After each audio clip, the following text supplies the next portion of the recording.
শ্যামকানু মহন্তই সাংস্কৃতিক নামত বেপাৰ কৰি পেলাই ছিংগাপুৰত লৈ পেলাই জুবিন গাৰ্গক মাৰি পেলালে। বেপাৰ মানি লোৱা নহ'ব। কাৰোবাৰ বেপাৰৰ স্বাৰ্থত অসমে আজি জুবিন গাৰ্গক হেৰাইছে, এইটো অসমৰ ৰাইজে মানি নলয়। অভিয়াছলি নেম কে আজি 3 দিন হৈছে ওলাই অহা অসুস্থ মানুহে ডক্টৰে কৈছিলে বোলে 3 দিন ৰেষ্ট ল'ব লাগে। তেওঁ সাংস্কৃতিক বেপাৰ কৰি জুবিন গাৰ্গক ছিংগাপুৰত লৈ গৈ মাৰি পেলালে। হাৰ্ট প্ৰব্লেম আছিলে ন, এইটো জানি বুজিও মানে স্কু ডাইভিং কৰিবলৈ কিয় নিব লাগে, সাগৰলৈ কিয় নিব লাগে। এটা কিবা কামত গৈছে, কামত যাবলৈ দিয়ক। এনেকুৱা স্কু ডাইভিং কৰিব বা কিবা খেলিব এনেকুৱা নহয়। আৰু বিনা চেগত কোনেও কৰিব নোৱাৰে, গম পাইছ? বিনা চিকিং চাউত কোনেও কৰিব নোৱাৰে। স্কু ডাইভিং কৰিবলৈ কিয় নিব লাগে জুবিন দাক, এইটো আৰু বেলেগ কথা নহয়। 100% নিয়া মানুহক ধৰিব লাগে। যোনে নিছিল, যোৱাটো মানে ছিংগাপুৰত যাবলৈ ইচ্ছাই নাছিল জুবিন দাই কোৱা মতে। নিউজত, মই কোৱা কথা নহয়, এইবিলাক নিউজত পাইছোঁ, ছ'চিয়েল মিডিয়াত পাহি আছোঁ। তে জলজবস্তি কোনে নিব লাগে? আমাৰ অসমত এনেকুৱা নহয়। যদি ব্ৰহ্মপুত্ৰলৈ স্কু ডাইভিং কৰিব গ'লেহেঁতেন তথাপিও জুবিন দাৰ ৰক্ষা হ'লহেঁতেন। এতিয়া ছিংগাপুৰলৈ এনেকুৱা নিয়ম নাই, আমাৰ যেনেকুৱা অসমত নিয়ম চলি আছে, কিন্তু বেলেগ কাণ্ট্ৰিলৈ এনেকুৱা নহয়। আমাৰ অসমৰ দৰে কোনো ঠাই জেগাই নহয় এনেকুৱা যে অসমত এটা কিবা হ'ব পাৰে, কিন্তু ডিফাৰেঞ্চ হ'ব পাৰে, কিন্তু অসমৰ দৰে কোনো সুন্দৰ জেগা নহয় এনেকুৱা এটা। যদি জুবিন দাই আমাৰ অসমত যদি এনেকুৱা স্কু ডাইভিং কৰিবলৈ কৰিলেহেঁতেন, জুবিন দাৰ কেতিয়াও মৃত্যু নহ'লহেঁতেন। জুবিন দাৰ শেষকৃত্য ক'ত থোৱা হ'ব, সোণাপুৰত না ক'ৰবাত থোৱা হ'ব, ৰঞ্জন পিগু ডাঙৰীয়াই কথা পাতি আছে এতিয়া। শেষকৃত্য জুবিন দাৰ বডিটো ক'ত থোৱা হ'ব, অলৰেডি ৰঞ্জন পিগু ডাঙৰীয়াই কথা পাতি আছে। আৰু সকলোৱে শ্যামকানু মহন্তক বহুত শাস্তি দিব লাগে, কিয় নিব লাগে, কিবা কৰিব লাগে, সেইবিলাক ৰাইজে মানে পাব্লিকে কথা পাতি আছে।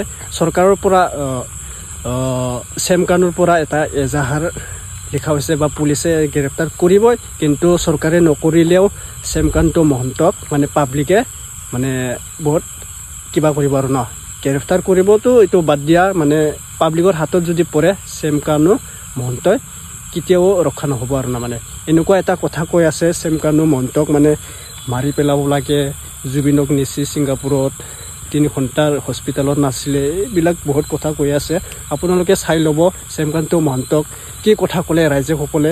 শ্যামকানু মহন্তক গ্ৰেপ্তাৰ কৰিব লাগে না মাৰিব লাগে, হত্যা কৰা হৈছিল নেকি জুবিন দাক, এই বুলি কথা কয়। বহুত ভাইৰেল হৈ আছে ভিডিঅ'ত, নিউজত। আপোনালোকে পোনপ্ৰথমে ভিডিঅ'টো চাই ল'ব। আৰু ৰঞ্জন পিগু ডাঙৰীয়াই অলৰেডি কথা পাতি আছে জুবিনৰ শেষ যাত্ৰা ক'ত থোৱা হ'ব। আপোনালোকে ভিডিঅ'টো সম্পূৰ্ণকৈ চাই ল'ব। পোনপ্ৰথমে মোৰ চেনেলত স্বাগতম জনালোঁ। কিবা ভুল-ভ্ৰান্তি হ'লে নিমাহ কৰি দিব। ভিডিঅ'ত লেংগুৱেজটো অলপ কিবা হ'ব না, ফাৰ্ষ্ট টাইম এছামিজ ভিডিঅ' বনাই আছোঁ, এতিয়া চাই ল'ব আপোনালোকে। এতিয়া শেষ যাত্ৰা হ'বই জুবিনৰ, বহুত দুখ লাগিলে। এনেকুৱা এটা ছিংগাৰ আছিলে, আমাৰ টপ ছিংগাৰ, লিজেণ্ড। আৰু নাই চাগে জুবিনৰকৈ ওপৰত আৰু কোনো নাই, আৰু নহ'বই। জুবিনক পাহৰিব নোৱাৰে। এতিয়া মৰি গ'লেও বা মৃত্যু হ'লেও জুবিনে সদায় আমাৰ হৃদয়ত থাকিব আৰু আমাৰ মনতে থাকিব। জয় জুবিন দা। চাই ল'ব। শ্যামকানু মহন্তই সাংস্কৃতিক নামত বেপাৰ কৰি পেলাই ছিংগাপুৰত লৈ পেলাই জুবিন গাৰ্গক মাৰি পেলালে। বেপাৰ মানি লোৱা নহ'ব। কাৰোবাৰ বেপাৰৰ স্বাৰ্থত অসমে আজি জুবিন গাৰ্গক হেৰাইছে, এইটো অসমৰ ৰাইজে মানি নলয়। অভিয়াছলি নেম কে আজি 3 দিন হৈছে ওলাই অহা অসুস্থ মানুহে ডক্টৰে কৈছিলে বোলে 3 দিন ৰেষ্ট ল'ব লাগে। তেওঁ সাংস্কৃতিক বেপাৰ কৰি জুবিন গাৰ্গক ছিংগাপুৰত লৈ গৈ মাৰি পেলালে। জাতিৰ কথা কৈ এজন বিচি হ'ল, জাতিৰ কথা কৈ এজন ডিজিপি হ'ল। অসমীয়া ৰাইজৰ কাৰণে কি কৰিলে কওক? তেওঁলোকৰ মহন্ত পৰিয়ালে কি কৰিলে? জুবিন দা ৰাইজৰ কাৰণে ভোট দিছে, জুবিন দা ৰাইজৰ কাৰণে ভোট দিছে, গৰীবৰ কাৰণে ভোট দিছে। এজন বিচি হ'ল। জয় জুবিন দা। জুবিন দা নামত আমাক ন্যায় লাগে। জুবিন দা আমাক বহুত দুখীয়া ঘৰক সহায় কৰিছে, ন্যায় লাগে আমাক। জুবিন দা নামত মানি ল'ব নোৱাৰো। ইয়াৰ উচিত তদন্ত লাগিব আমাক। পৰিকল্পিত হত্যাকাণ্ড। জয় জুবিন দা। জয় জুবিন দা। মৃত্যু জয় জুবিন দা। দাক ন্যায় লাগে জুবিন দাক ন্যায় লাগে ছিংগাপুৰ হাই হাই হাই হাই go back go back go back go back go back go back go back go back Zubeen দা অমৰ হোক জুবিন দা অমৰ হোক জুবিন দা go back জুবিন দা অমৰ হোক go back go back go back go back go back go back go back go back go back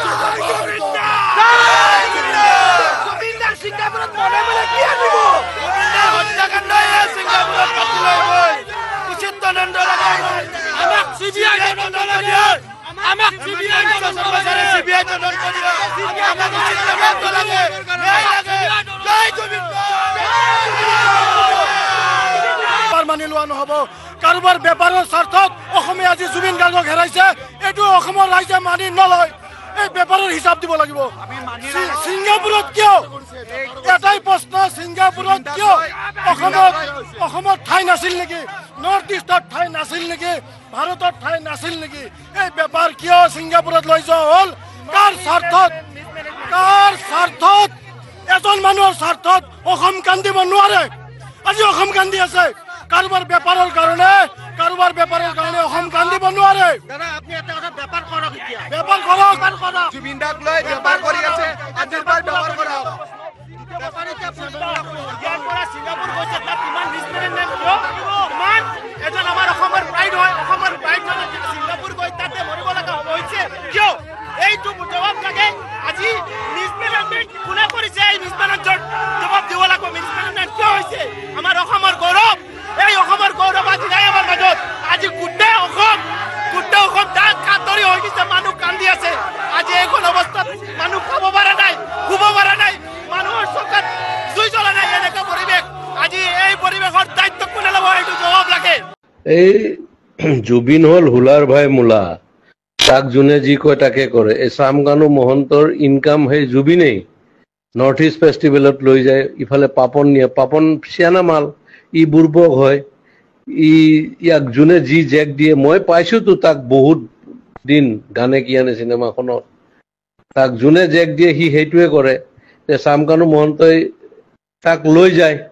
ইফালে গৰিমাই তাক যাব দিলে তাৰ চিজাৰ আছে এই মিৰ্গি মেইন কথা কি জানো চামকানু মহন্ত ননীগোপাল মহন্ত আৰু এটাই ডিজিপিটোৱে 3টা শিয়াল জন্ম দিছে মাকে দালাল এই গোটেই হিমন্তই বেক কৰাৰ কাৰণে সিহঁতে ইমান দূৰ যাব পাৰিছে আৰু কেতিয়াবা কংগ্ৰেছৰ পৰাই পইচা খাই আছিল সিহঁতে বিৰাট বদমাছৰ হাড্ডি হয় তাৰ প্ৰপাৰ্টি চালে তই মৰি যাবি সেই সি লৈ যায় জুবিন গলে অসমত থকা ছিংগাপুৰ চব মানে একদম হাই লেভেল পইচা দি কিনিব অমুক কৰিব তমুক কৰিব এই পইচা ইনকামৰ সোৰ্স কিহৰ নৰ্থ ইষ্ট ফেষ্টিভেল বে আমি জানো মাঘ বিহু বহাগ বিহু আৰু কাতি বিহু কিহৰ এইবিলাক ফালতু আমি কৰি নিছে এতিয়া হিমন্তই দিয়কচোন তাৰ স্পষ্টীকৰণ তাক এবাৰ ৰাইজে পালে দিব ভালকে সি কালি ডেড বডিৰ লগত আহিব নোৱাৰে তাক দেখা পালে মাৰিব তই চাবি না আৰু আজি কিমান ডেকা ল'ৰাবিলাক আজি চাবি তই কালি ৰাতিপুৱা গম পাবি বহুত সুইচাইড কৰিব ইমান হাৰ্ট ড্ৰপ আৰে অসমৰ 3.5 কোটি মানুহ 2 কোটিয়ে তাক ভাল পায় সি নিজৰ কাৰণে নহয় বেলেগৰ কাৰণে আৰু সেই দালালে তাক মানে কালচাৰেল দালাল বুলি ক'ব লাগে সিহঁতে তাক মাৰ্কেটিং কৰি পইচা ইনকাম কৰে তাক অলপ দি এনেই মানে জমাই মেলি মাল চাল খুৱাই মেলি পঠিয়াই দিয়ে এইটোৱে ধান্দা এতিয়া গৰিমাক প্ৰেছাৰ দিব ইহঁতে যে এনেকে ক'বা তুমি তেতিয়া তাইতো যোৱা নাই অৰিজিনেল কথাটো এয়া বহুত এয়া আছে মানে কি ক'ম আৰু তাক মাৰা প্লেনো হ'ব পাৰে কিবা হ'ব পাৰে কি হ'ব পাৰে সব দালালি পইচাৰ ধান্দা গেলা অসমখন শেষ এটা সি অনুষ্ঠান আছিলতো আচ্ছা দেখা পালে আপোনালোকে কল ৰেকৰ্ডটো অলৰেডি মই দি দিলোঁ ভিডিঅ'ত মানে চেম কানুৰে নাম ওলাই থাকে আৰু না মানে কি ক'ম জুবিনদাৰ 52 ইয়াৰ্ছ আছিল চাগে ন 52 ইয়াৰ্ছত জুবিনদাই আমাক এৰি থৈ গ'ল বা কি ক'ম আৰু ন জুবিনদাৰ যে ইমান যে হাৰ্ট প্ৰব্লেম আছিলে ন এইটো জানি বুজিও মানে স্কু ডাইভিং কৰিবলৈ কিয় নিব লাগে সাগৰলৈ কিয় নিব লাগে এটা কিবা কামত গৈছে কামত যাবলৈ দিয়ক এনেকুৱা স্কু ডাইভিং কৰিব বা কিবা খেলিব এনেকুৱা নহয় আৰু বিনা চেগত কোনেও কৰিব নোৱাৰে গম পাইছ বিনা চিকিং চাউত কোনেও কৰিব নোৱাৰে স্কু ডাইভিং কৰিবলৈ কিয় নিব লাগে জুবিন দাক এইটো আৰু বেলেগ কথা নহয় 100% নিয়া মানুহক ধৰিব লাগে যোনে নিছিল যোৱাটো মানে ছিংগাপুৰত যাবলৈ ইচ্ছাই নাছিল জুবিন দাই কোৱা মতে নিউজত মই কোৱা কথা নহয় এইবিলাক নিউজত পাইছোঁ ছ'চিয়েল মিডিয়াত পাহি আছোঁ